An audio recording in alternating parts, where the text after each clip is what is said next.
Welcome back to another professional practice series. I am Shunda Jenkins, one of the Critical Mass Committee members and the host of today's episode. This episode explores what it means to support clients who are questioning, dismantling, or reevaluating the religious frameworks that they were raised in. Rather than framing religion itself as harmful, the conversation centers on how dogma or fear-based teachings and rigid authority structures can shape a person's nervous system, identity, and a sense of safety. The discussion invites practitioners to reflect on how spiritual or healing work can unintentionally mirror the same dynamics clients are trying to move away from. Today we'll explore how to hold space for exploration without becoming a new authority, belief system, or source of spiritual certainty. This episode emphasizes curiosity, neutrality, and respect for supporting clients and reconnecting with their own inner compass rather than replacing one framework with another. Today's conversation is rooted in curiosity and care. Many people coming into healing and spiritual spaces are not rejecting faith. They're seeking safety, agency, and a sense of grounding that may have been lost along the way. Religious deconstruction often isn't loud or dramatic. It can be quiet, confusing, and deeply personal. As practitioners, we hold a unique responsibility in those moments. The way we listen, speak, and guide can either support someone's return to themselves or unintentionally recreate the very dynamics they're trying to move away from. This conversation isn't about replacing one's belief system with another. It's about understanding how to hold space without becoming the authority, the answer, or the framework. Joining me in this conversation is Amanda Lyn Dietrich, a former high-risk populations counselor, now turned sacred rebel, transformation doula, and soul guide.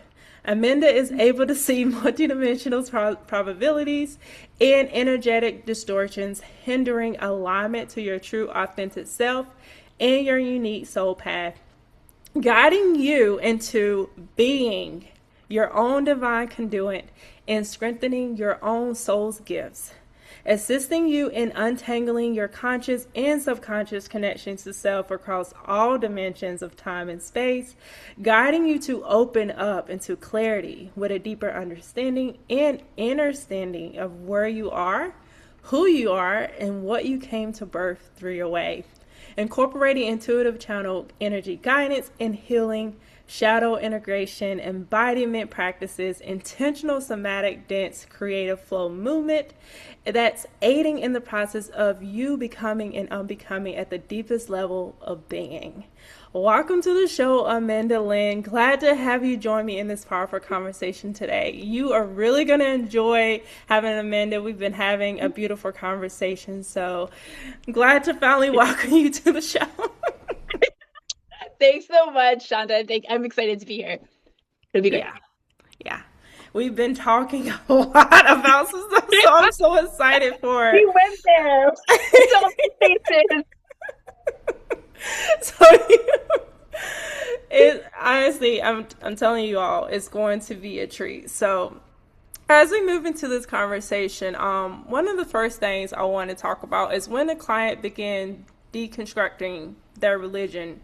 What are they often actually seeking? So is it seeking freedom, safety, meaning, agency, or relief from fear? So what are they actually seeking when they start deconstructing their religion? What do you think? I actually think it's all of the above, depending on the person, because everybody is an individual. Mm-hmm. So I'm a recovering Catholic. I wrote that book. But it all depends on the person and what their relationship was with religion, right? And what the religion was and all of this different thing. Because I think for some, it is that just seeking that authority over yourself, right? Instead of having to answer to something above you consistently. And having, because it's not just... Religion has it like you can't even necessarily tune in on your own. You have to go through another person. You have to, talk this way, dress this way, be this way. And it's like some people just want to break free from that. I find some people realize like, hey, I can actually tune in to my higher power better when I'm outside in nature versus when I'm in church. My body starts to feel, I've had people say that to me, like I'm starting to feel anxious when I go into Mm. church. I'm starting to feel resistance when I go in. Why is that? But yet when I'm in nature and I'm speaking to God or speaking to Jesus or whomever you're, you speak to, but it feels good to you, feels more expansive. So people kind of breaking free from that, hey, wait a minute, this doesn't, something feels off to me with this. Something doesn't feel right to me. Something's shifted in the way. But it's like coming into ourselves too, because a lot of us were raised into religion. We're born into a certain religion, and that wasn't a choice. That was a choice that was made for us. So when we start to see through little cracks in the surface, so to speak, it's just like, hey, wait a minute. This never really resonated, but I wasn't given a choice. And now it's like challenging that Yeah. and saying, hey, this doesn't feel right to me. And then breaking free from that. Yeah. No, I love how you say that. Like we wasn't given a choice. You kind of like you gotta go. Whatever day it was for you. For me, it was Sunday. Sunday, yeah. So we had to go regardless. If you didn't want to go, if you didn't Mhm. feel comfortable there, if you didn't stand up and sing the songs and do whatever you were supposed to do in there, like you had to be a certain way. And to me, for myself, I wanted to just get away from the judgment and not feeling like I was good enough. Because I'm like, I can be perfect and I still don't know if I'm going to go to heaven. So, it's like getting Yeah. away from just establishing the worthiness within myself is what really, at least for me, is what made me break free from it because I just felt And like I could never live up to those standards anyway. so, so that was kind of exactly. my experience. But yeah, I think it is people just wanting to, do something for themselves and really connect with God, source, whatever they are, believing in a different way. That was what they were traditionally used to doing. Exactly. In a way that feels expansive versus contracting. Exactly. Right? Like there's when once I had broken free for a long time, and then I came and I was hanging out with my grandmother the one time, and she wanted to go to church. So I'm like, sure, I'll take you to church. Sounds good. I felt like there was the weight of the world on my chest. And it Mm-hmm. was really interesting because we went in and I sat with grandma and we were just sitting there and there's all this fear, fear, fear, fear, fear, fear, fear, fear, fear. And then I was remembering why it didn't resonate with me. And I'm like, oh my goodness. Sin, sin, sin, sin, sin, sin, sin, sin, fear, fear, fear, fear, fear, fear, fear. So I had this like I'm an energy healer. So I had this Mm-hmm. energetic shield around myself and my grandmother with her higher self's permission. Grandma had an issue with what I did and who I, so I we didn't talk about it. It was known. It wasn't, I didn't hide it, but it wasn't something that we spoke openly about. So we left that day at church, and then she turns around and looks at me. We're in the car. We're not even off the fucking parking lot yet. And she turns and looks at me. She's like, I just feel so much different. And I'm like, what do you mean? Knowing full well, like, well, I don't know. I was just kind of feeling like kind of like tight, and then I just kind of feel like it's really weird. Like now I can breathe, and usually when I'm in there, she's like, "Oh, it must just be that there's so many people." I'm like, "Yeah, we'll just call it that." Yeah. Oh I don't wow. I don't need to be right. I don't need to have known, but just that energetic shift that has shielded her, and the shield is basically that only that which is expansive, which is empowering, will come in. Anything that is disempowering, anything that is under fear, is going to hit and fall off. But it's like she wasn't even recognizing that when she go to church, she'd just get all fired up and feeling like really, really into that fear and launched into the, well, I have to show up in this way, I have to do this, I have to keep up with the neighbors, I have to this on the other thing. And it's like, no, Yeah. no. And the thing too, I think a lot of people wake up into is the whole thing. I'll have people ask me like, oh my God, are you God fearing? Fuck no. Do Mm, I love God? Do I believe in God? Buddha, Allah, light bulb, creator? Yes. exactly. But fearing, it's like set up for manipulation and control. And then some, that's one of the things too, like with that question of like breaking free from that fear. Like something is literally saying, are you God fearing? If you ask me that sentence, you need to reflect upon that. Because it's Exactly. like you got societal conditioning on top of it, and then you have religious conditioning on top of that. It's like we're taught to fear, we're taught to stay small, we're taught to pedestal other people above our own sovereign beingness. And we're not meant to do that. And that's when our inner soul truth starts to be like, hey, wait a minute. Mm-mm. No, no, no, no. This is not the 5 years 5. This is not the flow that you need to let go, man. We need to challenge this. And it's scary to challenge something that you have been in for so long.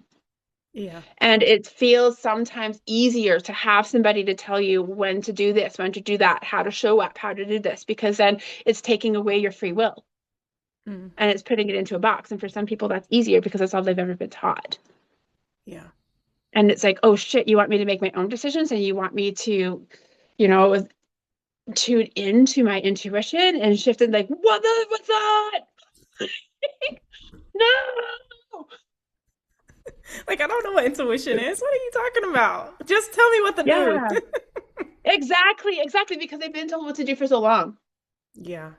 Here's the thing, religious programming is everywhere. I had a client a month ago that was speaking to me. She's like, well, I wasn't raised in religion, so I don't have that programming. I'm like, honey, if you watch TV, if you watch movies, if you show up in society, it is everywhere.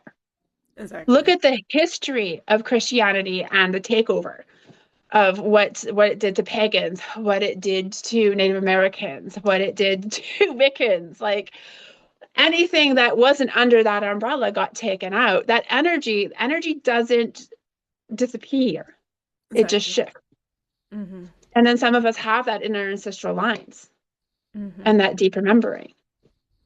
Yeah. And it comes through in different ways. Exactly. And it affects us all in different ways, and based on what we were exposed to or what's already in our lineage. Exactly. Yep. So it's not just personally like what I happened or what my mother or what my grandmother, but what happened great great grandmother, great great great great great great great great. Like it's like this big huge line of what happened before coming through. Yeah. Wow. And often, again, it shows up in our body, our emotions, even our language. Even though we'll leave it, sometimes like it still Mm. shows up because it's been a part of who he was and what we were conditioned to. Yeah, absolutely. And sometimes it's sneaky because we Mm-hmm. don't realize, but that's societal programming in a whole. It's like religious programming and societal programming are sometimes one and the same, honestly. But sometimes it has been our norm for so long that we don't even recognize and realize that that perceived truth is merely a perceived truth. It's not a soul truth. Yeah. Because all around us, that has been what we've been told. Yeah. And then that's that whole thing coming back into strengthening our intuition and learning what intuition versus ego is in the same place. Um, or sorry, and yeah, learning what intuition versus ego is because many people don't even know what is intuition even. Like, Yeah. what is that? It's like, again, personal sovereignty, standing in your personal authority and personal sovereignty, where that was taken away from so many of us at a very young age. Speak when spoken to. Children are supposed to be seen, not heard. It's like all of this programming that goes, and then same thing in church. I remember getting I don't remember much of my childhood, but I remember getting really bored and crawling underneath the pews. And my mom went, she was trying to get a hold of me and she grabbed me by my braid and me and being like, "Wah!" Really loud in the middle of church, interrupted everything. And But I she, was an energetically sensitive being. I could see, feel, and know things from beyond since I was very, very young. I just didn't understand or understand what the fuck that was because I had nobody to teach that to me. So when yeah. I was feeling uncomfortable, I was doing weird things like crawling under the pews, apparently. Apparently that was a thing. I think you were listening to your intuition. Yeah, exactly. Exactly. Of like, hey, something's not right with this. So just kind of move around and do something different. But we're Exactly. taught to not listen to our intuition. We're taught to just go with what we're told, right? We're just Mm-hmm. laid out before us. And then sometimes the tricky thing is too, sometimes intuition can be disguised as ego. Ego can be disguised as intuition. So it's again learning how to feel into our bodies and beingness when that was always taken from us. How to reclaim that and the subtleties. It's sometimes so subtle. Intuition feels more like more easeful and more just kind of like dropping into your body. Where blah, blah, blah. I just derailed. Oh my goodness. Ego. There we go. I was going to say fear, which No, you're fine. attaches to ego. Yeah. But when you have ego, there's more of an anxious kind of anxiety, like a more of a behind it.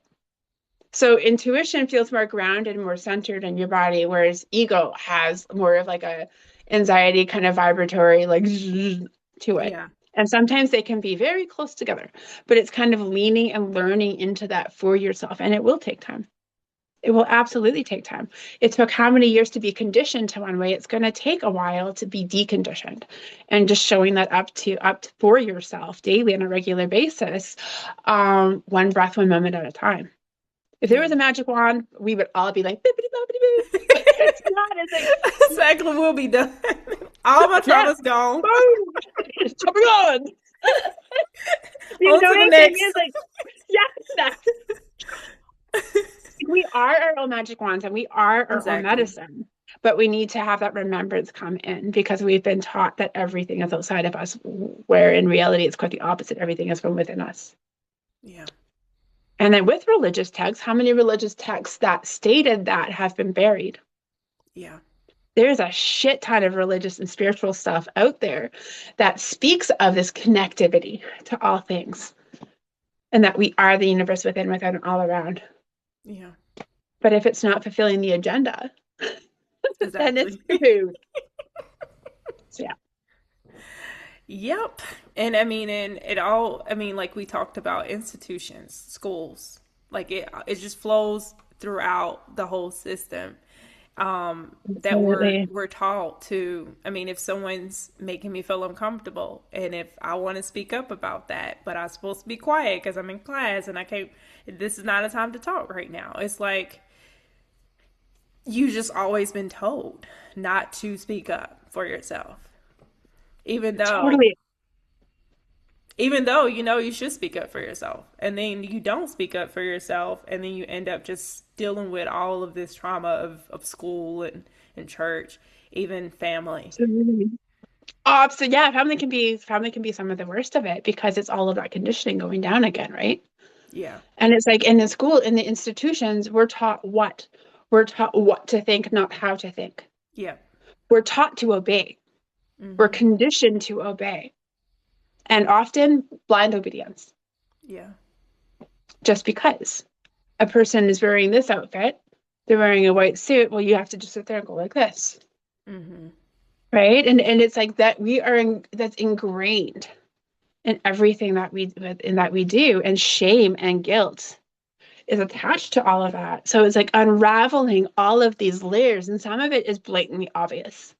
Yeah. And the rest of it is so within our beingness that we have to literally shift this out that's embedded in deep within our energetic bodies and really like do the shadow work on it. Look at this, feel into this. I was saying, I was talking to a client the other day. We were talking about triggers being something that they can show up as a magical portal sometimes. You're like, what are you talking about? Like when you think of it, what is a trigger? Because so many people are like, I don't know where to start. Start with your triggers. Because triggers show us where there's a crunchy bed. Triggers are shadows surfacing. So when we sit there and allow ourselves to kind of lean into that and explore that, be it through like stream of consciousness writing, be it through doing some somatic movements, some breath work, some meditation, some combination thereof of all of the things, is showing up to that and getting curious with things. Because so many times we're triggered by something and we run away from it. It's like, oh my God, don't trigger me. Oh! And it's like, how are you going to learn to shift past something if you don't sit with it? Yeah. See things for what they are versus what they've been made out to be by yourself and from society. Yeah. It's like that perspective shift, right? It's allowing yourself to be with that instead of run from it. Wherever you go, there you are. Yeah. So leaning into holding that space. for yourself and for your surroundings. Like, what is this truly? What is this truly telling me? Is this mine? See what Yeah, fucking mine. Oh, exactly. it's my mother's. Oh, it's no, it's not mine. I'm pulling it on. Oh, it's from the collective. Oh, it's whatever. Or it's being Exactly. triggered by X, Y, Z. Okay, sit with it and do the integrations, do that work, show up for yourself. But yeah, triggers can be this incredible, incredible gateway. But Yeah. it's feeling into a safe space within yourself. And sometimes you're going to be able to show up to it on your own. And sometimes that is where it's best to have somebody with you, a counselor, some kind of professional to help move you through it. Because not all of it's going to be safe to move through on your own. And some of it is like, yeah, once you're used to that and once you find a place of safety within that. And that's a big thing too, is teaching clients how to have that sovereignty and that standing in, like you can do hard things. Yeah. You can do hard things. How to create that safety when your whole body's on fire. You're like, oh, like, how to pull it back and be like, okay, I'm safe. I've got this. I can do this. Do it in bits. Okay, I'm getting really crazy again. Okay, check it out. What do you see animals in nature do? I have a Yeah. dog that I've got three rescue, special needs rescue dogs, and my middle guy has a command called Shake It Out. Yeah. Fucking terrified. He is a 120-pound pit bull mastiff, and he thinks he is a chihuahua because he's raised with chihuahua. So, so he's very scared. He's attacked by a big dog. So I'm like, dude, this is not even as big as you. But he is scared. So it's like, okay, we're going to, hold space and love and compassion for that fear. But when he sees a dog, like I was noticing, he was just naturally shaking afterwards, after he lost his mother fucking marbles. And then now we've got to the part when he sees the dog, before his body moves into like, he'll fight. Like he'll go Okay. into like the fight, flight, freeze, or fawn. He's like, let's go, terrified and excited at the same time because he actually loves other dogs, but he's too scared. So it's just like now we're to the point after deconditioning, after constantly showing up to the you're safe, you're good, I've got you. You're safe, you're good, I've got you. That dog's over there eating grass, not paying attention to your ass. You're good. And now he'll see the dog and he'll be like, shake. So it's like teaching people, like I'll literally sit with people and I'll shift a bunch of energy. I'm like, shake it out. And people are like, oh, I get stuck on something, or like my body feels really, really tight. What do you do when your body feels really, really tight? Because when we're doing deconditioning work, shake it out. It's like natural in nature. Just sit there, like let it be weird. But Yeah. again, so that comes up against like, oh my God, I can't do that. Who's watching you? Is there a camera? Like, I don't care. Here, I'll do it weirder than you. You're weird if you're worried about me touching you. Here, I can out weird you with my fucking hands tied behind my back. Watch me go. But allowing people to take off those masks and to let it be weird and Yeah. to be unhinged and be unveiled and be like just unapologetically yourself, because that's the thing with we've had to apologize for our fucking existence. Exactly. It's like, oh my goodness, I accidentally was awkward. I accidentally said the wrong word and you're apologizing profusely and pooped on. And it's Yeah. just like, I accidentally said the wrong word. Yeah. And then you felt like we were made to feel like, oh my God, I'm not enough. I'm not Yeah. worthy. I'm not deserving. And it starts to fuel and feed all of those things where it's bringing it forward to like, not you're human. You're human. You're going to fuck it up. But here's the great thing about failure. Failure is movement. Fail forward fabulously. The biggest failure of all is not doing anything. Because Yeah. then you're totally caught blocking yourself. You're like, oh, you're not going anywhere at that point. Exactly. Breathe. How do we get comfortable with discomfort? Because when we get comfortable with the discomfort of the unknown, we are going to move places. We're going to move. And it's like, oh, I'm just uncomfortable in my body. So it's Yeah. different than our comfortable discomfort. Sitting in the shit pile going, oh my God, this hurts and this is icky, but that's okay. I'm good. I'm good. Are you though? Are you Yeah. though? Or sitting there, it's the rock in the hard place. There's that part. And then there's the other part of, wait a minute, this feels constrictive. This is slowly draining me dry of energy. But over here is new and it's uncomfortable, but it's a different kind of uncomfortable. It's the discomfort that if I lean into it, is actually going to shift me past. This is Exactly. going to keep me stuck. That's a choice I have. Every right to make that choice. Every right. This is going to get me through it. This is going to get me to something new. So I Yeah. get to choose. Do I want the discomfort of shifting into the unknown and shifting into something new where I'm not feeling like this all the time? Or do I want us to feel like this all the time because it's familiar? If we're comfortable, if we allow ourselves to get comfortable with being uncomfortable, then it's like, oh, okay, I got this. I'm being a little achy, shake it up. And make it a dance move. I fell on my face. Cool, jump back up again. I meant to do that. And keep on going, right? It's like giving people permission to be messy. Yeah. Giving people permission to be the perfectly imperfect, messy masterpiece of being. Because when we're doing that religious deconditioning, and that's exactly what it is. Allowing yourself to be yourself, allowing yourself to be messy, allowing yourself to be unapologetically you, allowing yourself to fail it forward, allowing yourself to be your own personal authority and not have to check in and outsource your power consistently, taking your power back because you're taught to give your power away. You're not enough on your own. You need to this third person and to connect to spirit. No, you don't. You can connect to spirit. And it's okay if while you're in that deconditioning phase where you feel detached from spirit, you need to reestablish what that is. Do I believe in God at this point in my life? Yes. Do I always call it God? No. Sometimes it's universe, sometimes it's source, sometimes it's creator. It's the energy. It's an energy for me. I'm just using earth words to use a description, but it's an energy for me. Is that the same God that there was when I was in church? Absolutely fucking not. Absolutely fucking not. That was a fear-based, ominous power and control and manipulation energy that was fed and fostered by human beings in that establishment. What I tune into now is completely different, but I had to do the healing of that in order to get to where I'm at. I couldn't even use certain words at certain points because I needed to heal those within myself. Like God, angels, heaven, like nah. Now I can. Yeah. But early on in my healing journey, absolutely not. Yeah. Absolutely not. So it's like be where you're at. Be where you're at. Give yourself grace with that and keep shifting into it. Don't run from it. When I say be where you're at, I'm not saying become complacent, leave it be. Like, no. It's like if you know that that's a trigger, it's like leaning into that and like, why is this a trigger? Well, because it meant this. But it actually doesn't mean that. That's just what I was taught. So I can release those. I can release that belief system because it never served me. I call it BS squared, bullshit belief systems. I can completely release the BS squared and be at one with myself and shift into something that feels more grounded in my body and my being.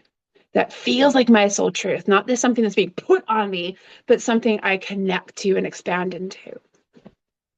Yeah. Wow. No, I mean, I think that that's really key. It's like understanding that we are able to connect with source in a different way. And also when you're talking about healing, like recognizing that you're triggered by that thing, but really just breaking that down and asking yourself, okay, why was this a trigger for me? Like when you said certain words, I couldn't say certain words too, because it just, I don't know, it just felt like unsettling to my soul, really to my heart. Because that's where I feel like my intuition and a lot of my connection that I do. And so I was just like, run away from hearing the words, or, I'll scroll past something that's talking about it. Even just seeing scripture used to trigger me. Yeah. Yeah. And so getting to a place where understanding that was for like a fear-based thing that was meant to instill control, that was meant to give my power away and seek outside of myself instead of seeking within. And so just recognizing that that was triggering me because of that. But no, it took some time because it was, as practitioners, as we're working with clients that are coming from, these spaces where they, experience trauma, or even still being triggered from those experiences, what are some ways that practitioners might unintentionally reinforce religious trauma through certainty, hierarchy, or knowing beliefs, knowing better? Sorry. So what are some ways that we can unintentionally reinforce this onto our clients of being like superior or feeling like we know better or creating this hierarchy type of dynamic? Speaking at people instead of to people. Even something as simple as how one's office is situated. If you're doing something in person, my stuff is predominantly online, but Yeah. I've seen people of how their body position is, how you speak to people, how you show up to people, how your energy is. How many times have you been in a room with somebody who had an entitled energy? And then that for somebody who has been taught to put people on a pedestal, they will instantly do that. So it's in making sure that the environment is conducive to equality, to openness, to safety, to beingness, right? As soon as you've got certain things set up in a certain way, people will automatically that have that trauma riding predominantly in the front seat, like not even just in the front seat, it's got the wheel. Mm-hmm. And it's like showing up to that and recognizing, realizing. And when somebody starts to pedestal you and you're seeing that, helping them de-pedestal you. Like, wait a minute, I'm just a human talking to a human. We're humans talking to humans. That's it. That's it. And calling it out in different ways, but learning how you like, I am blunt as fuck. Not that that's surprising right now to anybody watching me in this moment, but that works for me. And I can shift into how to show up to each individual person and how they are in that moment. That is one of my giftings. But everybody has that to a certain degree. You just need to learn how to trust yourself and showing up to that. Not the way that the book told you to show up to that, but how is your intuition guiding you to show up in that moment for that moment with that person in that moment? Because how you show up with that person in that moment on Tuesday is going to be different than 2 Tuesdays from now when you show up to that person again, because their energies changes as yours. Yep. And it's like being able to hold that space and make sure, like, okay, am I using languaging that's putting me in a position of power and authority? Yeah. Am I using body positioning that's putting me into that? If I am, how can I shift my body? How can I shift my position? How can I shift the way that I'm speaking? Because sometimes it's not what you say, it's how you're saying it. Yeah. So it's shifting your languaging. If you're noticing you're using certain words and you're noticing somebody's energy go in, tune in with yourself, tune in with that client and figure out what is it that's triggering? So you don't want to avoid the trigger, obviously, but how do I lean into this to make it safe to go into this? Because you're not going to get anywhere if you're still moving in that triggering energy. You've got to be like, okay, all right, I'm using languaging or I'm talking at this person or I'm leaning in. And I don't mean to be leaning in, but or maybe I do. Maybe some people are like, oh, I'm going to lean in. And it's like, okay, that is creepy. Like just watching where people's energy is. But we have human moments and we get caught up into things. And we're like, and we're taught certain things moving into like when we're in school, there's so much disconnect in it. Let's reconnect to self. Let's Yeah. reconnect to our practice. Let's reconnect to why we're doing what we're doing. Yeah. Like we're working with people, with, not Yeah. at. Yeah. It's like, and then pulling ourselves back into that is like, how would I like to be showed up to? If somebody showed up to me in the way that I'm showing up right now, how would I react to that? How would that feel for me? If I had whatever the hell that this client is coming to me with, how would that feel in my beingness? If somebody was coming into this energy, and we were all different. So how I show up to you is going to be different than how I show up to person over here and person over here and on different days.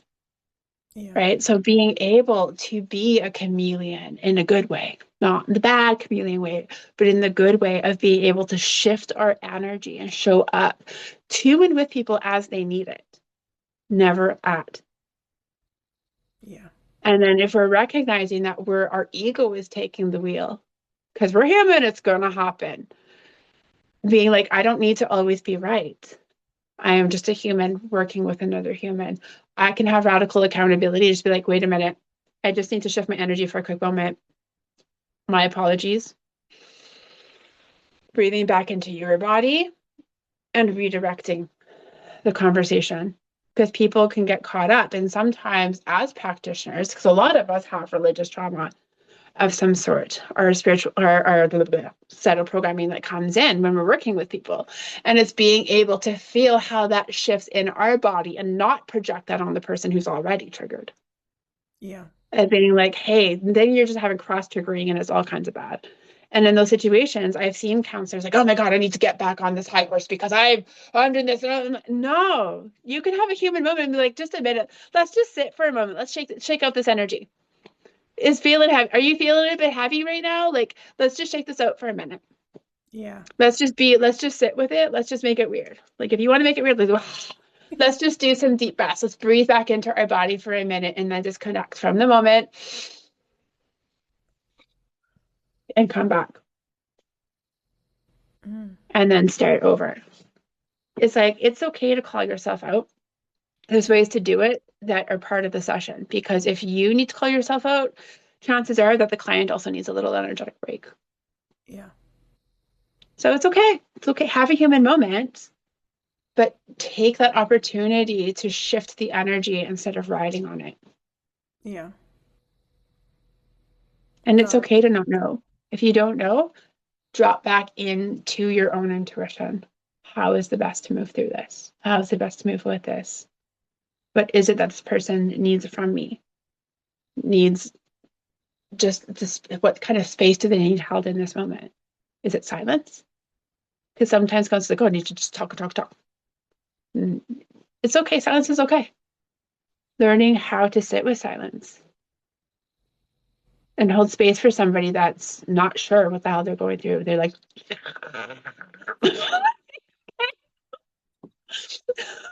letting them be there, holding space for that.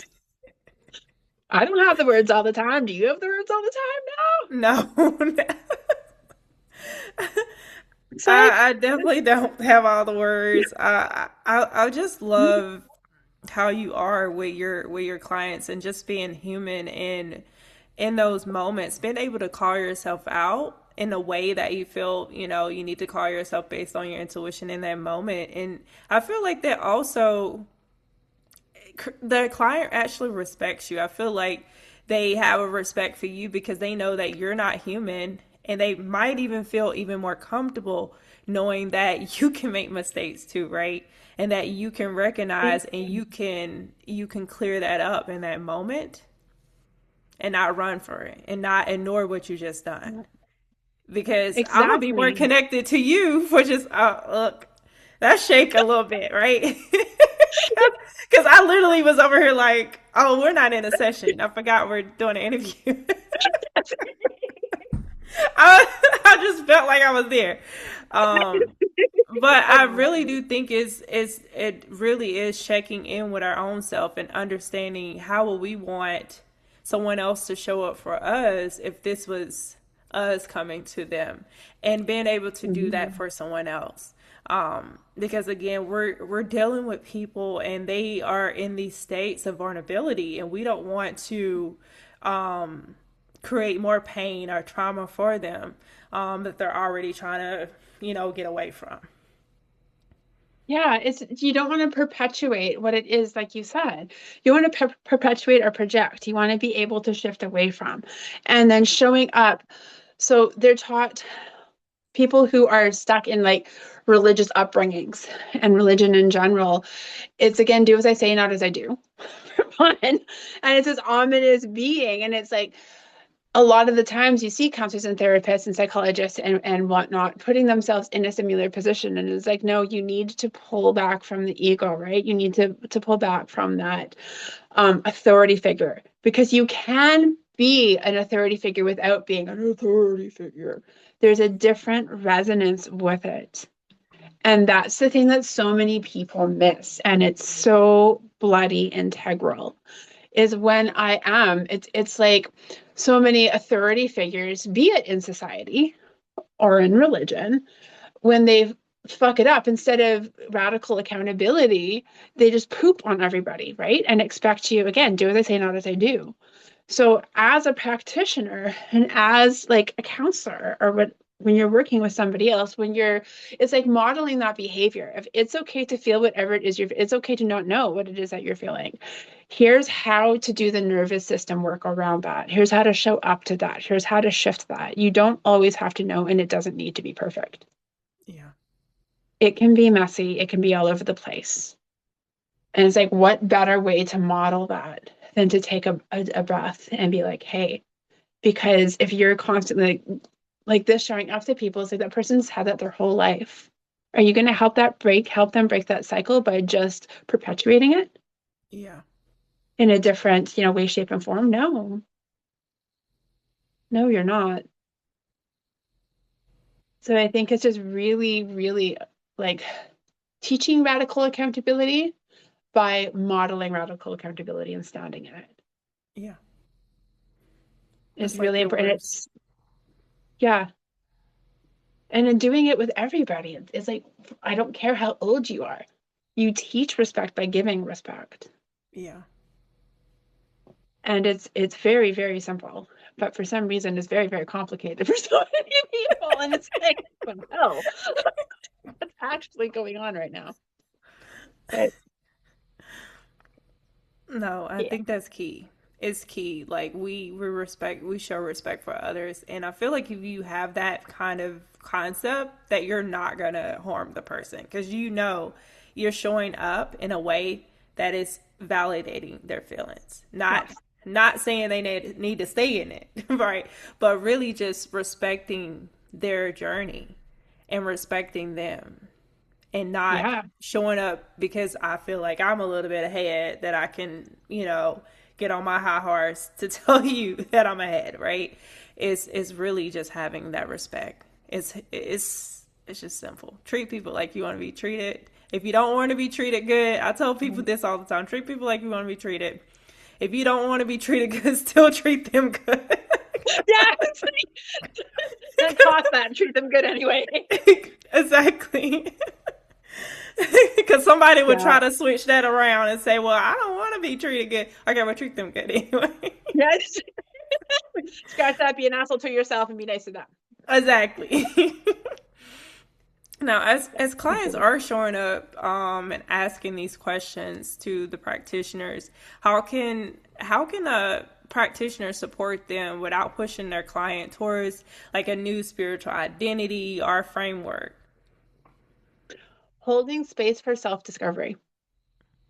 Holding space for self-discovery, because a lot of people that were raised in religion, they didn't have that capacity. They were told what to think, what to think, when to act, what to wear, how to show up, all of this.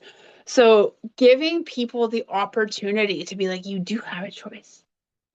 Mm, You do have, and that's scary when you've never had a choice, but you were raised to believe that you had a choice within this tiny constrictive box and you don't know anything else. Right. So when that box is slowly dissolving away, it's scary as fuck. So just holding a space for self-discovery, like creating something playfulness and curiosity. Like what if, play the what if game, right? Like doing something, taking a disempowering situation and extracting the empowerment from it, but yeah. doing it a way of just getting curious and kind of feeling where are your edges and just push into this a little bit. It's like, and then when you see somebody coming into, again, if they're pedestaling you, or if they're talking about something and you hear of them pedestaling somebody else or something else in their life, pulling that back, right? It's like, okay, wait a minute. But what are some ways that that can maybe be jumping from the pot to the kettle? Hmm. What does this maybe feel like? Maybe it could be trading in one, you know, pile of poo for another pile of poo, like duck poo for goose poo. Like maybe, and then just kind of reflecting that, well, what do you mean? What do you mean? And then you see it too, like you see it with, let's use spirituality and religion. There are some religions that are very expansive, and there's some spirituality that's very expansive. There is a lot of religion that is not expansive, that's very constrictive, which is what we're talking about. And then there's spirituality that has the same style of dogma, it just looks different. Do it this way, do it this. You need to be attuned, you need to be this, you need to be that. You need to pat your belly while rubbing your head and sing kumbaya. And it's like, wait a minute. So you see one jumping from one to the next because they're so used to that power and control and they're seeking somebody to tell them what to do, but under a different umbrella. So being able to gently reflect that back Like, hey, just wait. Let's get curious with this for a second. Let's look at this for a minute and just hold a mirror up to it. Like, oh, that's really interesting because that kind of reminds me of the story that you told me about Pastor so and so. You say Guru so and so did this when you were at the retreat, but that's really interesting because I remember when you had mentioned that Pastor so and so said this, and it kind of feels like a similar vibration to me. How does that feel to you? And kind of reflecting things gently back. You have to be like, do you see that? No, because you're just gonna push people back further, right? Sometimes you want to. Sometimes we want to. Yeah. It's just that gentle reflection of, oh, that's really, or I'll reword when somebody will say, well, Guru so and so told me to do this way and this, and that this is wrong. Oh, that's interesting. Well, why is that interesting? Oh, just because, usually might is about one way, not the only way, and there's more than one way to do things. So I just feel really like it's very interesting. Like Guru so and so told you to do it that way. How does that feel in your body when they told you that? Like, does that feel expansive? Well, yeah. Cool. How does that feel expansive? Like to you? Like where are you feeling it in yourself? Like how would you feel if something else, like he's saying to do this pose in this way, but you have a shoulder injury and you can't do that. So what's another way that you can maybe show up to that for yourself that you can still, it's like kind of maybe shining light on things in a different way and getting curious and like a curious, playful, like openness manner versus like, because sometimes all we need to do is shine a light on things because people aren't seeing something because they're trading, you know, the one cell of conditioning for another cell of conditioning. It just looks different. It's just a different color. Yep. And then when we start to reflect that back, gently but bluntly, you can be gentle and blunt at the same time. Trust me, I'm good at it. So usually it's like dump truck blunt, but once in a while, when it calls to be, it's a gentle blunt and it's relentless. It's like, really? Okay, walk me through this for a minute. I'm having a brain fart. Walk me through this like I'm two. Because to me, this sounds like they are totally being like spiritual elitists right now. Correct me if I'm wrong, but this is why I'm seeing it this way. So please show me, like, explain to me why you don't see it that way. And then people are like, oh my fuck, I didn't realize that. Yeah, you're right.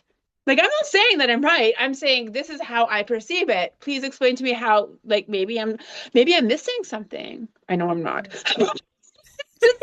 Like, pulling that and then they're like, oh, okay. It's like getting somebody to come into something on their own, even though it's like I'm just holding it up for you. Yeah. It's like, hey, what is this? I know it's a freaking Shungite pyramid. Hello. There's this thing. Can you help me for a second? Like, what is this? Shungite pyramid, Amanda. Okay. Just want to know. Just ask it. But it's like how you, yeah. It's again, it's not always what you say, it's how you say it. Yeah. Getting curious is a really easy way to kind of move around things because then most times people are just like, oh, they didn't see it side by side. Yeah. This felt more expansive than over here. Exactly. So this was good. But it's just you're trading a box for one of those plastic bubbles. Yeah. The plastic bubble you can at least see through. The box you couldn't see through. So if you jump from a box into a plastic bubble, you're like, it's so lot better. I can roll around in this shit. But you're still constricted. But because you have more room and more movement than that box, you don't realize that you're so constricted. Because when you've been constricted for so long, constriction is your norm. Yeah. So having nothing around you except air is just like, that's a possibility? Yeah. That's not a possibility. No. This bubble this is awesome. This is where it's at. Yeah, but it's so constrictive. Yeah. If I kick you right now, you're gonna roll down that damn hill and you can't do anything about it.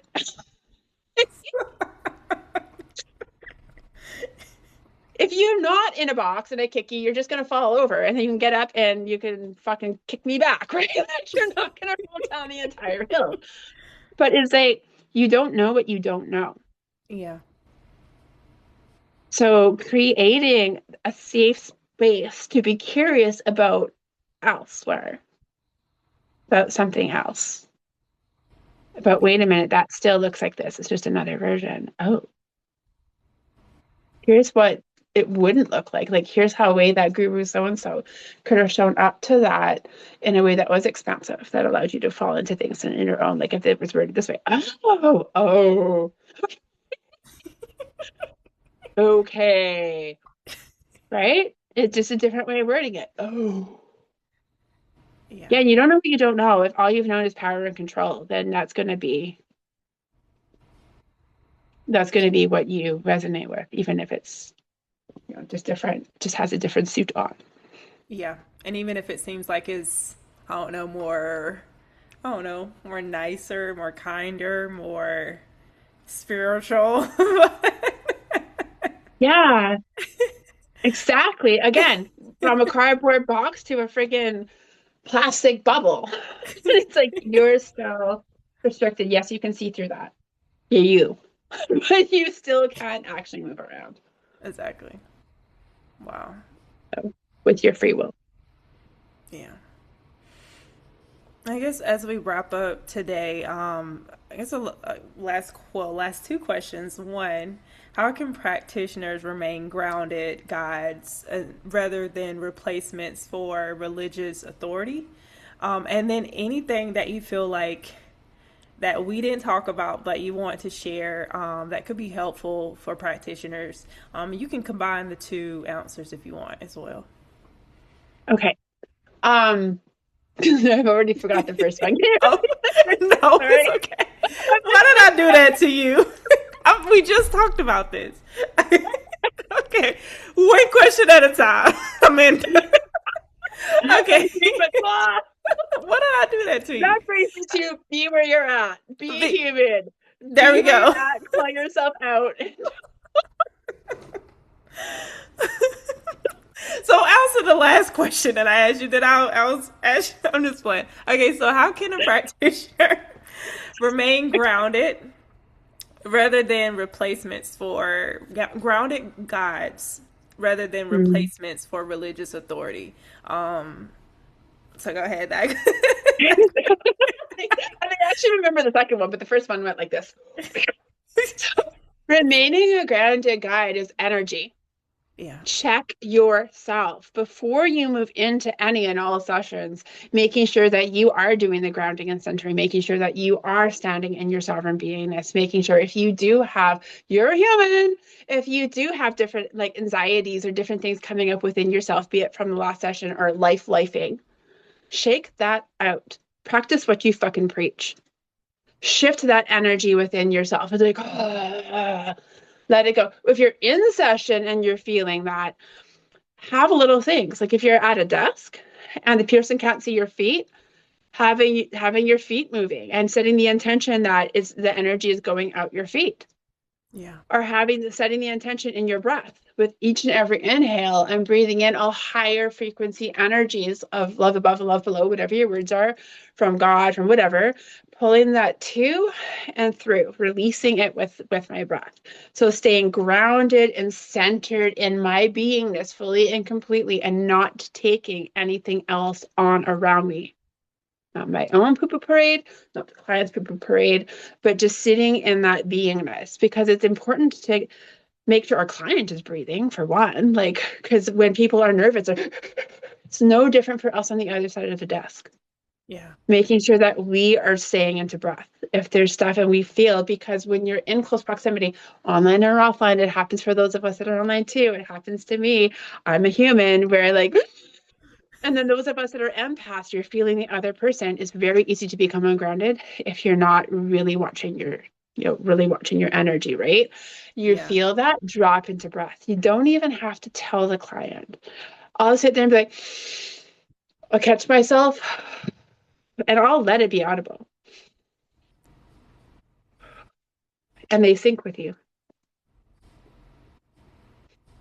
just slowing it down. And because I am who I am and I do energy, so if you are an energy healer, and even if you're not, you're never, ever, ever using your own energy. You're always using universal frequencies and energy. So again, to and through, shifting the energy in the room. You don't need a certificate on the damn wall to do this. You just need to be a human being that knows how to tune into energy. That's it. Never using your own, because that's going to deplete you, and it's going to fuck you up. It's going to fuck the client up. You don't want any of that fuckery. No.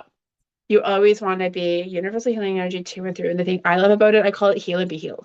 While the energy is coming through you, this higher frequency energy, it is grounding and centering you, and it's centering and the entirety of the environment around you, including people, including the space.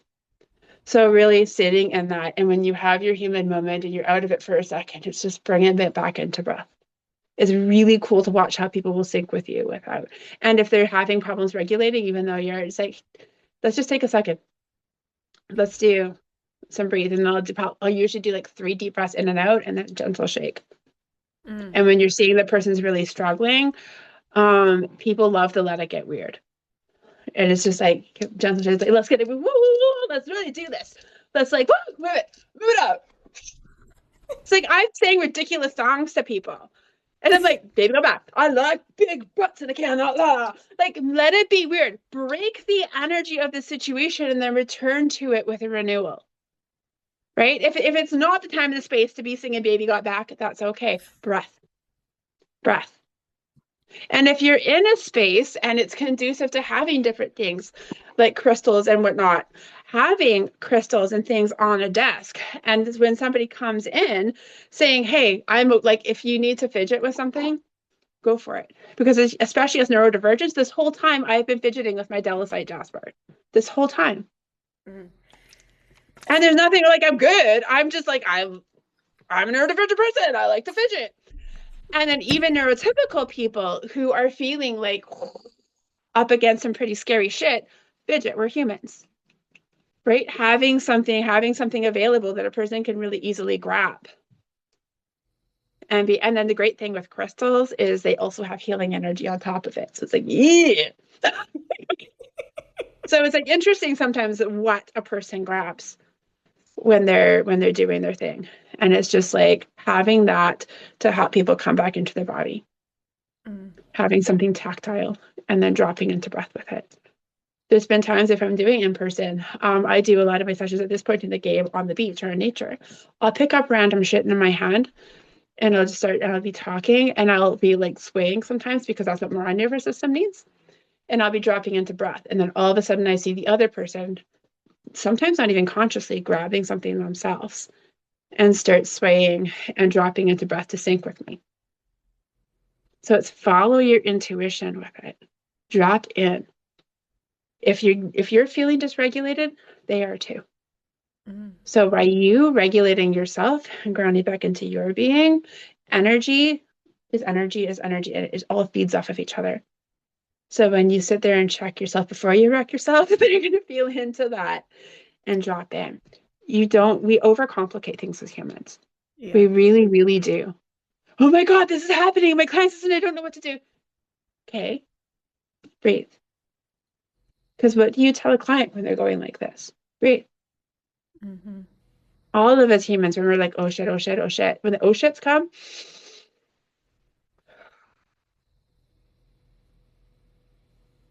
just breathing it in. And then when someone's like, I don't know, I don't know what to say. I don't know what it is. You don't need to know. It's cool. Just breathe with me for a second. Mm-hmm. Just breathe with me for a second, breathing in high vibrational energy, like high frequency energy, bringing it to and through, breaking down all of the stagnant energies, anything that's stuck, any of the, oh my God, I don't know, any of that, just giving it space to come up to the surface, out. Dropping into very simple visualization, doing a couple breaths with that, of in with the good air, out with the bad air, in with the good in with the high frequencies, moving it through the entirety of your energetic, mental, emotional, physical bodies, releasing it, grounding into your body and beingness. Breathing it in again, feeling it in, all of these I don't know feelings, all of these expectations and attachment to outcomes across any dimensions of time and space. Let it go. Shake it up. Exactly. But it's staying grounded in the moment for the moment and showing. Like I can sit there. It's different from me sitting there like, okay, Shunda, breathe. Breathe. Now shake it out. You're gonna be like, dude, you're creepy. Like, I would be so scared. no.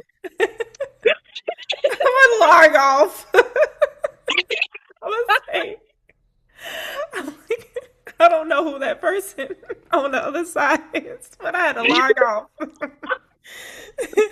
Exactly.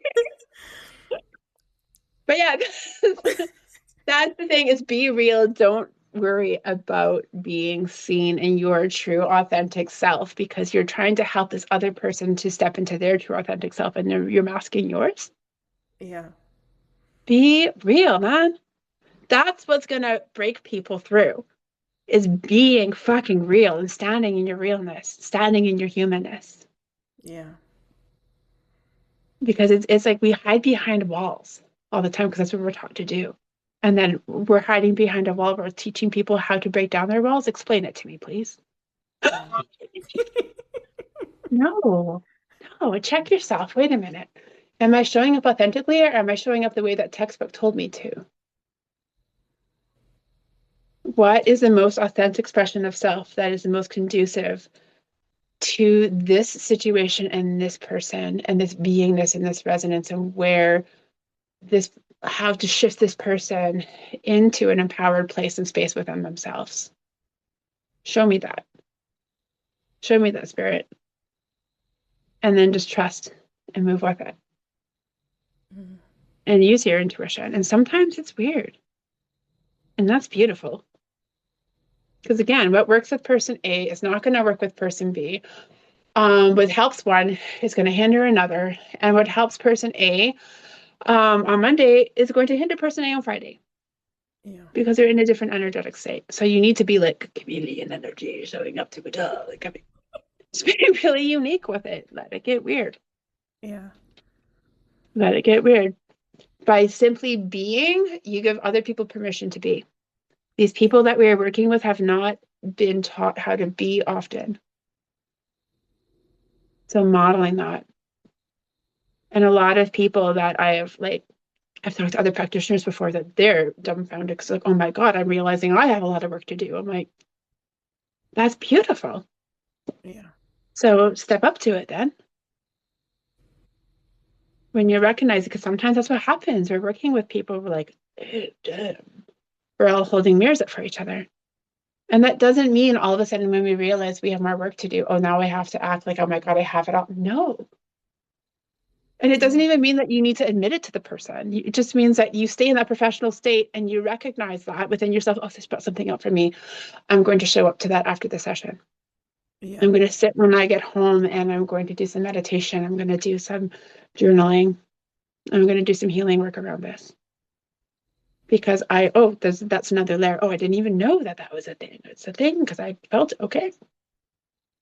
Cool. So you just kind of put it to the side, not under the carpet, but just put it to the side, finish off what you're doing. And then when you are on your own later on in the day, show the fuck up to it. That was your body and beingness showing where there's more work for you to do. The more we help ourselves, the more we can help others. Exactly.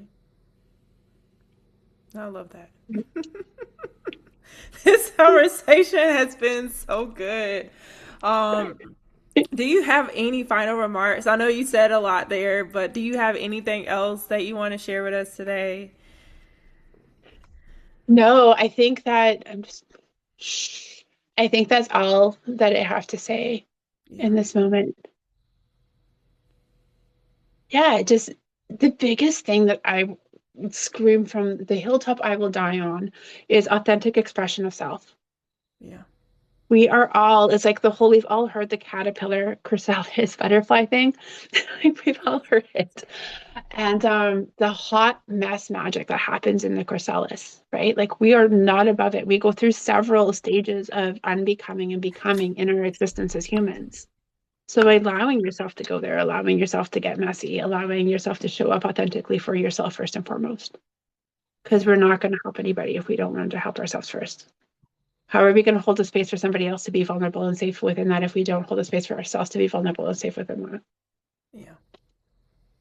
Let it be messy. Let it be weird. Let it be real. Where in my life am I not unapologetically showing up in my authentic self? Where in my life can I free myself from myself more? Because the more we do these things and show up to these things for ourselves, the more we naturally help others around us, be it friends, be it other colleagues, or be it clients, just through fucking being. Yeah. A bonfire emits other things, like emits things around it into flames just by burning. That's it. It burns and it emits sparks, and the sparks ignite everything else around it into being. Be a bonfire.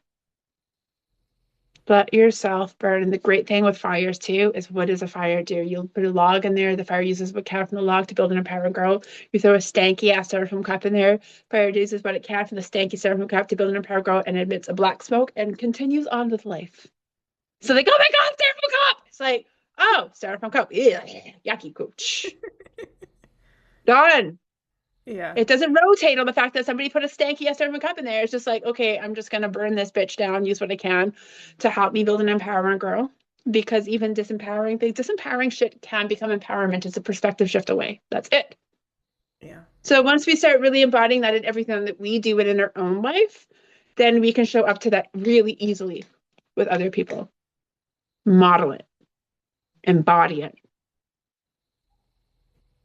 Yeah. No, I think that's key. You know, if we're going to help others, we need to be themselves, right? To show up in their truth. We also need to show up in our truth because, again, people can sense it too Yeah, when we're not showing up absolutely. authentic. And also, you're not going to be able to help them on the level that you're supposed to help them when you're not showing up as yourself. Yeah, totally. Yeah. Absolutely. Thank you so much, Amanda. This has been Yeah. amazing. Yes, I so enjoyed it. And as we close today, I want to close with some integration questions for the listeners. And so, my listeners, these are some questions that I have for you. As you reflect on what we went over today, some of these questions could be helpful for you to integrate from the show today. So, how do you recognize when someone needs presence more than guidance? What signs help you assess your own readiness to hold complex emotional or spiritual transitions? Where might slowing down support deeper regulation and trust? And how do you honor both compassion and ethical boundaries in your work? As we close today's conversation, I invite you to sit with what it means to explore without replacing one's framework with another. Religious deconstruction often isn't about finding new answers, it's about creating enough safety to ask honest questions and trust your own inner guidance again. Whether you're moving through this process yourself or holding space for others, remember that curiosity can be grounding, and uncertainty doesn't mean something is wrong. Sometimes the most supportive things we can offer is presence without direction. In our next episode, we'll continue this conversation by looking more closely at practitioner readiness, what it truly means to be resource grounded and ethically prepared to hold religious trauma, spiritual confusion, and the loss of identity that can arise during deconstruction. We'll explore how to sit with not knowing without rushing people toward meaning or resolution. So, thank you for being here and for honoring your own pace in this process.